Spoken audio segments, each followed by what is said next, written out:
Manufacturación de consenso e injerencia de Estados Unidos en la reforma judicial, un texto que ya se encuentra publicado en www.contralinea.com.mx y que es de la autoría de Aníbal García. Aníbal, pues seguimos con estas entregas que nos venías dando sobre lo que es, lo que no es lawfare, que fue pues lo que nos planteaste la semana pasada, nos explicaste por qué sí se podía considerar o no se podría considerar el lawfare, y ahora pues nos presentas esto que pues es como un complemento de pues estas, digamos, características que también se integran en lo que es el lawfare, y nos habla sobre pues esta manufacturación de consenso, y yo te preguntaría a qué nos referimos cuando hablamos de este concepto. Bueno, mira, es una serie de 3 entregas, esta es la segunda y como decías hace un momento, hay mucho que está en discusión, está en boga y en medios también se habla mucho del lawfare ahora en este país, en México. Es un proceso que hemos visto en otros países de América Latina, particularmente en Ecuador, en Brasil, con el caso de Luis Ignacio Lula da Silva, en la Argentina, que eso es algo que sigue activo porque hace unos días volvieron a inhabilitar políticamente a la expresidenta Cristina Fernández de Kirchner, es parte de este proceso de lawfare. Y en el caso de México, pues también hay algunos signos de este proceso. En términos de esto que mencionabas, este concepto de manufacturación de consenso, es un concepto que se retoma de las investigaciones que han hecho Noam Chomsky y Harman, que es otro autor estadounidense, donde abordan este concepto y da luz particularmente a varios procesos. Primero, al control de la agenda mediática, y al control que se hace de esta agenda con la opinión pública. Encubre también varios de los intereses de los grandes capitales, y esa parte, digamos, esa vertiente económica también es relevante porque en términos de los medios, pues tenemos una alta concentración, una monopolización de los medios de comunicación que constantemente nos están diciendo cómo analizar las cosas, cómo evaluar las cosas, y a partir de ello van estableciendo una agenda y nos van poniendo sus intereses por sobre otro tipo de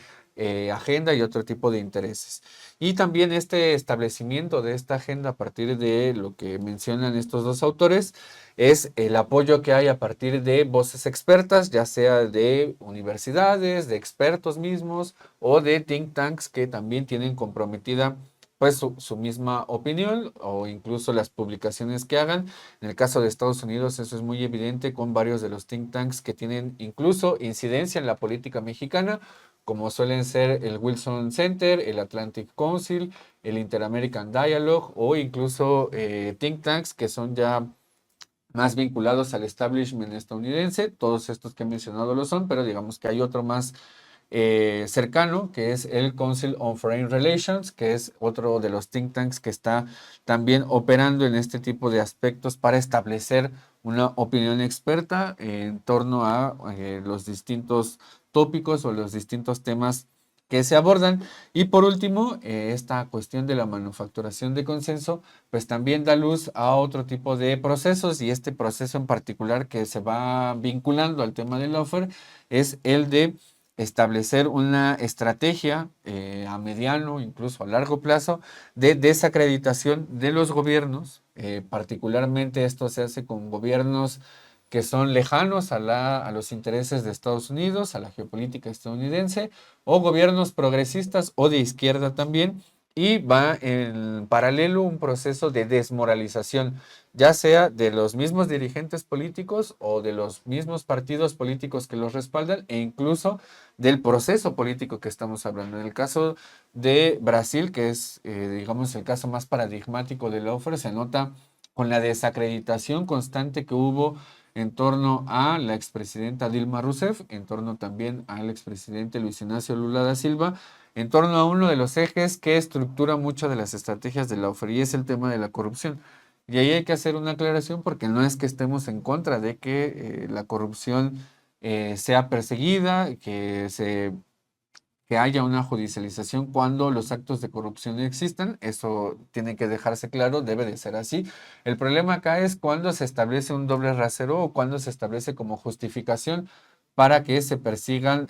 a políticos o a dirigentes y que la otra particularidad, y lo veíamos la anterior emisión con estas entregas, es cuando se viola el debido proceso. ¿Y a qué me refiero con la violación del debido proceso? A que no haya una investigación, a que no se le corroboren aquellos delitos que se le están imputando a cualquier político. Ese fue el caso de Luis Ignacio Lula da Silva. Nunca se le corroboró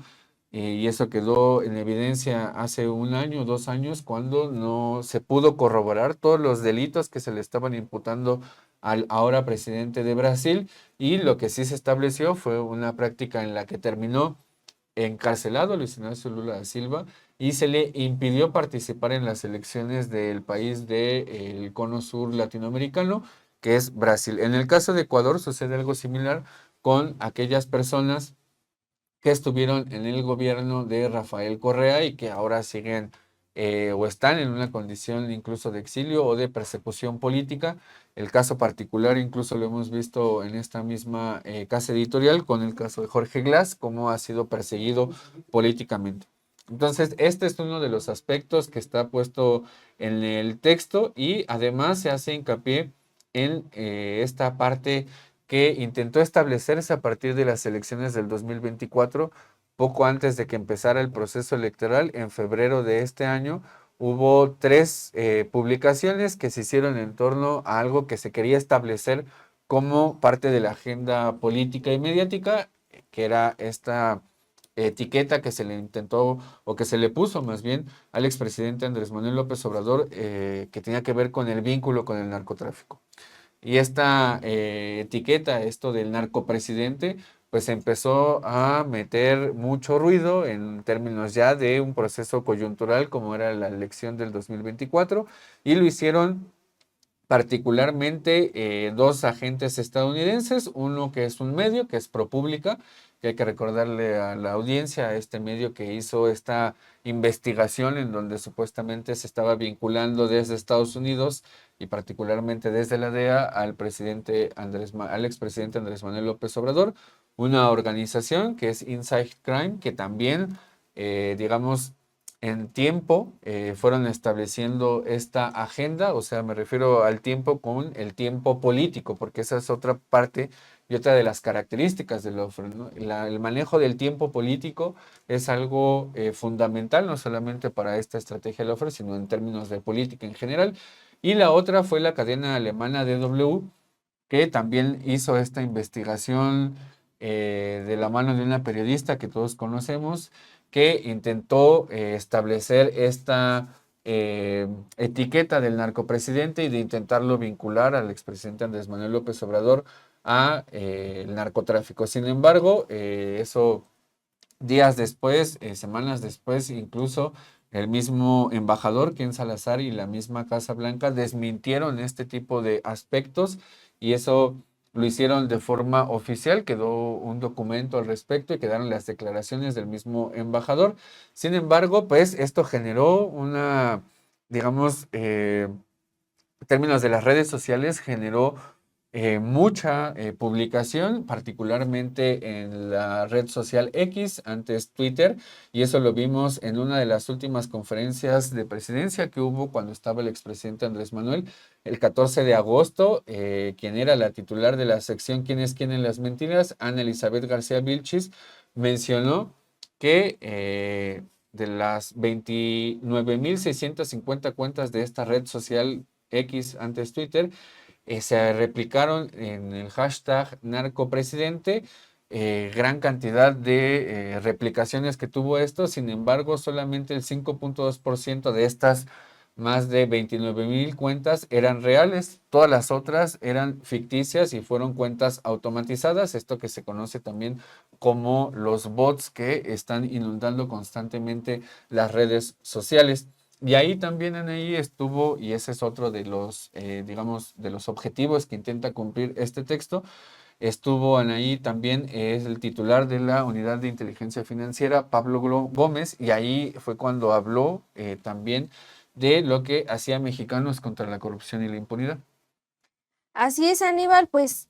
muy interesante y muy importante este recuento que haces de cómo pues estas campañas, que también las conocimos como campañas negras que exhibió el expresidente Andrés Manuel López Obrador, pues también eran financiadas, creo que es a lo que vamos, eran financiadas pues por el propio gobierno de Estados Unidos para tratar de catapultar pues estas etiquetas, ¿no? Y pues esta manera de desprestigiar a quien entonces era el presidente de México. Y justamente pues que se acrecentó con cuando se dio a conocer pues también que venía esta reforma al Poder Judicial, y estas etiquetas no solo fueron para el expresidente López Obrador, sino también para la ahora presidenta Claudia Sheinbaum, entonces la candidata, con esto de narcocandidata Sheinbaum. Y pues es importante volver a hacer esta revisión de cómo es que Mexicanos contra la Corrupción y la Impunidad, pues de la mano y al frente, Claudio X Guajardo, pues cómo crearon también pues estas campañas siendo financiados pues justamente por el propio gobierno de Estados Unidos, Ana.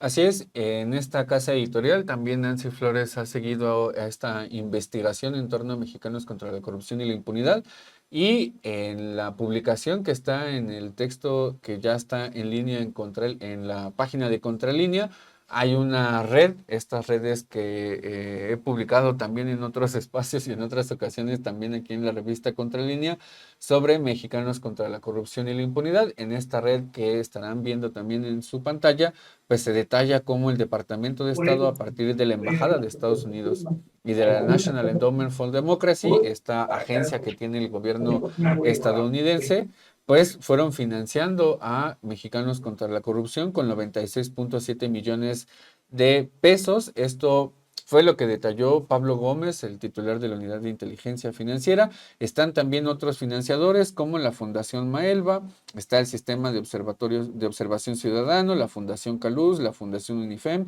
la Fundación Alsea. Están también otro tipo de fundaciones internacionales como la Ford Foundation, está la John and Catherine MacArthur Foundation, en fin, y la Rockefeller también. Entonces, son varios